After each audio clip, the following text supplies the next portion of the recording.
Hey crafty friends, I wanted to share a couple of happy mails I sent out along with a easy tutorial on how to create these folders. I hope this gives you inspiration. I love sending out goodies in different packaging and it definitely gives it a nice touch. Halloween is my favorite holiday and so I couldn't resist crafting and creating all of these goodies.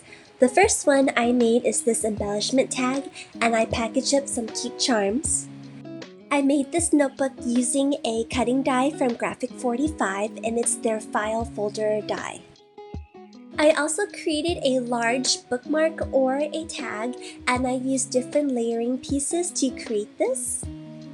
This is one of my favorite cards I have made this year and it's using the Greeting Farm Wicked Anna stamp and I also used a stencil from Hero Arts.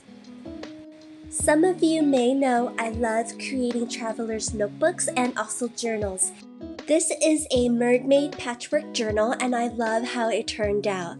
I do have a YouTube tutorial on how to create a patchwork journal. It's available on my YouTube channel if you want to check it out.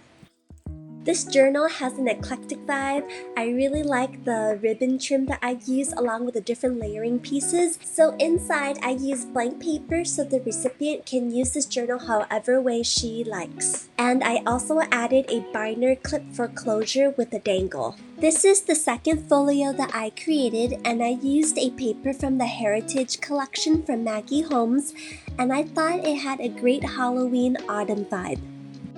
I thought this was a cute way to package up some charms. I created this notebook and I call it my pocket-sized notebook. I trimmed down a couple of 4x6 cut-aparts to create this notebook. I had a great time creating this next card. I used a stencil from Hero Arts along with a stamp exclusive from Simon Says Stamp and the Greeting Farm. I used a variety of Hello Bluebird stamps along with their background tree stencil, and that sentiment is just perfect.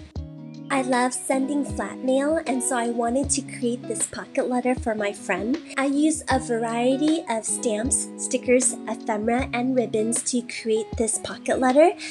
Up next, I have a quick tutorial on how to create the folder.